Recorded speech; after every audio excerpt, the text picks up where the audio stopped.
Good morning. It is 9 o'clock, getting a super late start today. Those people that were slack packing us yesterday are doing it again today up to Woods Hole Hostel. It's like 15 miles away. I'm not planning on staying there. I was gonna go there, check it out, and then keep going, but I mean, I have to go. I'm gonna go there anyway. Yes, we're just gonna slack pack another day in a row. Very thankful that those people are willing to slack pack us for free, basically. It's real nice of them. So yeah, just going to right now Woods Hole Hostel, 15 miles I think away, and then gonna probably go to a shelter tonight, 3 more miles past that.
All right, taking a side trail down to Dismissal Falls.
All right, that was a cool little waterfall.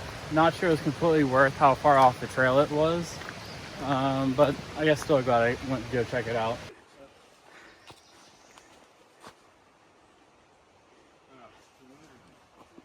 Bit of a roadblock with a big blowdown, so we're gonna have to bushwhack a little bit here.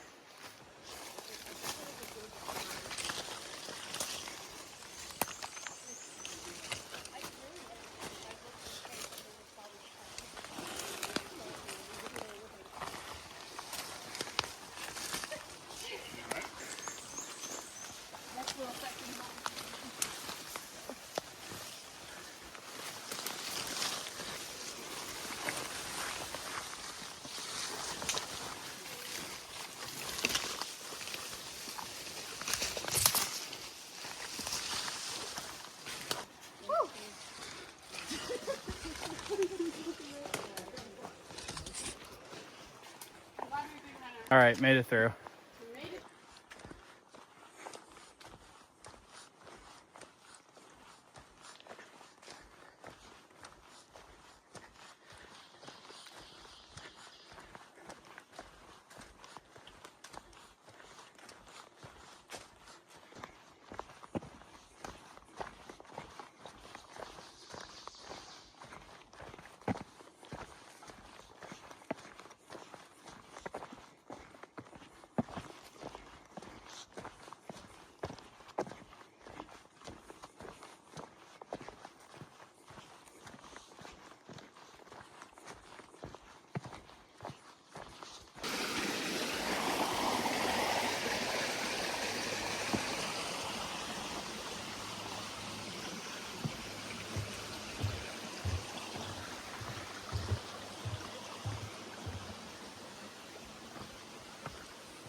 head down a side trail for a shelter where we're gonna have lunch today.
Hello.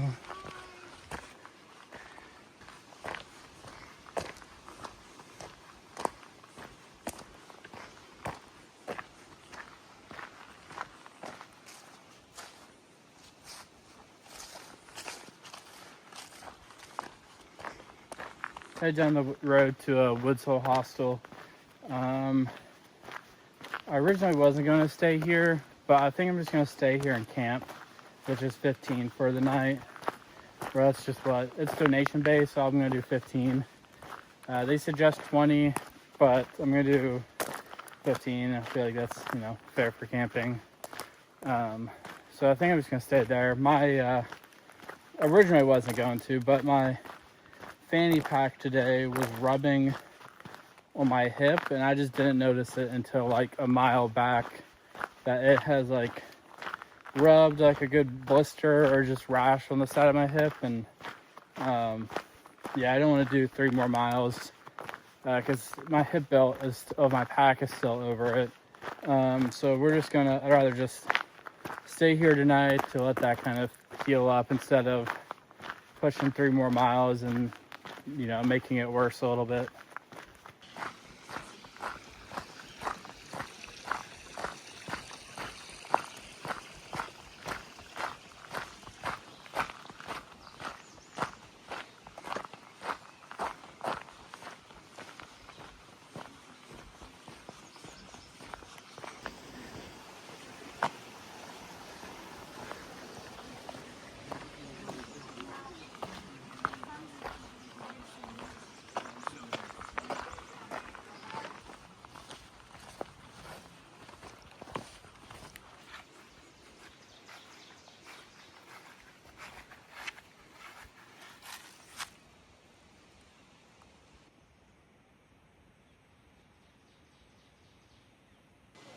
Yeah, the pig's over there. Yeah, he's kind of shady. All right, got my tent all set up. Let it sit out for like 10-15 minutes to dry out. It's still a little damp, but I haven't set up my air mattress or sleeping bag and stuff yet. I'm just gonna let it sit there for a little bit more and try to dry out completely. The hostel here does like a nice farm to table dinner, so that starts now. So I'm gonna go eat dinner real quick and then probably come back and shower, then finish setting up my tent.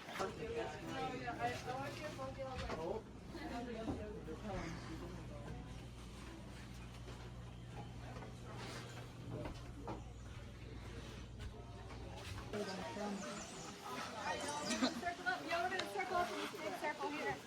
We hit like every few days, and I haven't gotten in trouble for sharing this one. The one I got in trouble for was a really amazing poem that I wrote. Would y'all like to hear it tomorrow morning? Yeah. Yes. So I call it we got another hiker coming in. Come on in, hiker! I call it a Pulitzer Prize poem, and I'll read it to y'all tomorrow morning. And if you're not having breakfast, you can stick around and hear it tomorrow morning. But tonight, I thought if you guys are up for it, let's get her landed. Hello! Oh good, he's helping her out. So this is something that I wrote. I am not a take advantage of situations type person. This is the 40th year of this hostel, which is kind of cool. It was opened back in 1986, and I've been reading, let's push the circle in, push the circle out. I've been reading this thank you letter. A woman who is hoping to compile a thank you letter to the Appalachian Trail book, which I'm not sure what that's going to look like. I'm not sure how big of a publishing it's going to be, but she reached out to several trail people, and she asked them to write a thank you letter. And I wrote this thank you letter, and it turns out that it hits just right. It's going to share not only the history of this place, which goes back to the 40th year of this hostel, but it's also going to go into something that's going to kind of hit your own personal through hike, and your journey, not your through hike, but something that happens on the Appalachian Trail. Okay? I've never through hiked, but I've been around it long enough to know. Dear Appalachian Trail, thank you. Thank you for everything you have done for me. You have not only taught me, you have showed me the world really is a good place. Through your path, I have found that people really are kind. They really do want to help each other. And you have given me the chance to be kind and generous back. I've been coming to this hostel on the Appalachian Trail since I was 3 and met my first hiker at around age 6. She had walked the gravel road down from Sugar Run Gap to borrow our phone. Only half mile, and hikers would see this beautiful old log cabin deep in the woods.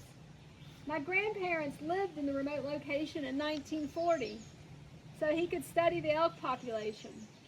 They returned in 1981 to fix the old place up.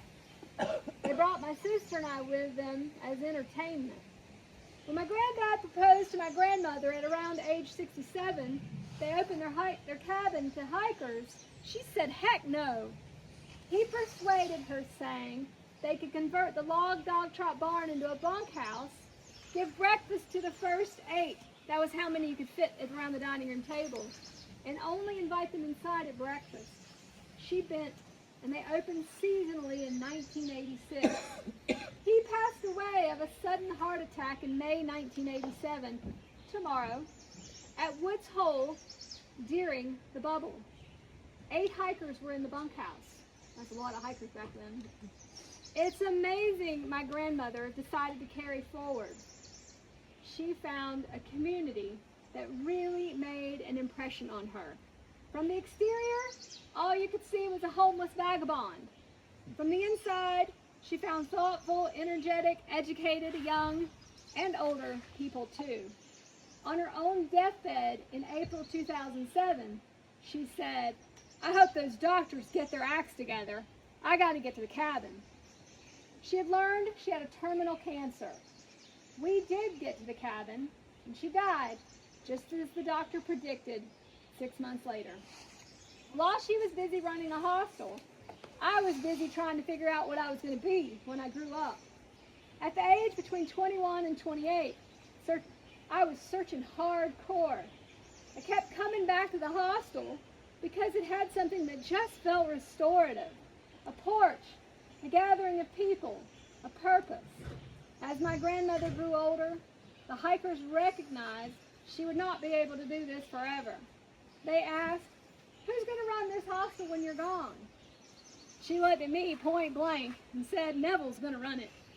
My immediate thought was, how am I going to make a living doing that? Well, I ended up falling in love and out of love with a thru hiker. We pursued together running this place in the spring of 2009. It was apparent right off the bat I had a knack with people. It was apparent my ex could build and fix things and just make the feng shui of the place better. together, he and I built Woods Hole to a place where, honestly, sometimes I would love to go back the way it was when my grandmother had it. But for now, I seem to manage. With the help of past hikers and trail lovers. Since living here for the past 17 years and having come here from the age of 3, the trail has given me a connection with a mindset. When we say the trail provides, well, it really does. The cool thing is it even happens off trail. Sometimes it's just easier to see when you're surrounded by a community that is always reminding you. When we say trail magic, and we aren't talking trail feeds, I'm talking real trail magic. It's just easier to see when you have a need and it gets provided for. The biggest thing the trail has shown me merely by serving the hiker community for 17 years is that I don't need social media. I don't need to advertise. I don't need to get every detail perfect. All I have to do is be willing to show up and do my best. Everything will fall into place. One of the most amazing stories I can share is that several years ago, I had a life experience that made me recognize how lucky I was to be tied to this community. I've come to recognize over the years, this is one community you cannot get kicked out from. The ATC or ALTA isn't going to call you and say, we don't like your attitude, we think you should quit hiking. We make up our own rules out here, and if they're good rules, they stick. And if they're bad, they don't. Hikers with bad attitudes inevitably get off at some point. Hikers who steal start losing their friends. We get to make our own choices out here, and somehow we find out the higher path, being kind, sharing, being tolerant is the better path. No one tells you at Springer you have to be this way. It just becomes the obvious way if you want to stay on trail. Thank you, Appalachian Trail, for giving me this connection to this kind of way. It doesn't happen because the trail is easy. It happens because the trail is hard, and you have to have grit and strength that comes from the inside. And we all build that on our own in a beautiful community. Love you and love me, some Appalachian Trail. Thank you.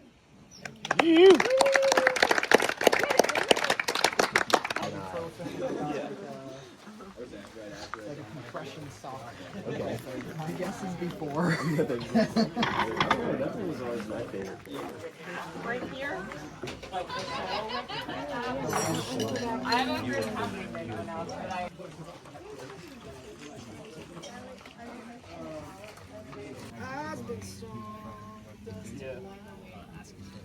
Okay. Held you in my arms one time, lost you just the same. Oh, No, they just like. I ain't about to go. Oh, okay. Too late, I found myself face down in a ditch. Booze in my head, blood on my lips. Oh. Down he goes. Channel your Tai Chi. Safe.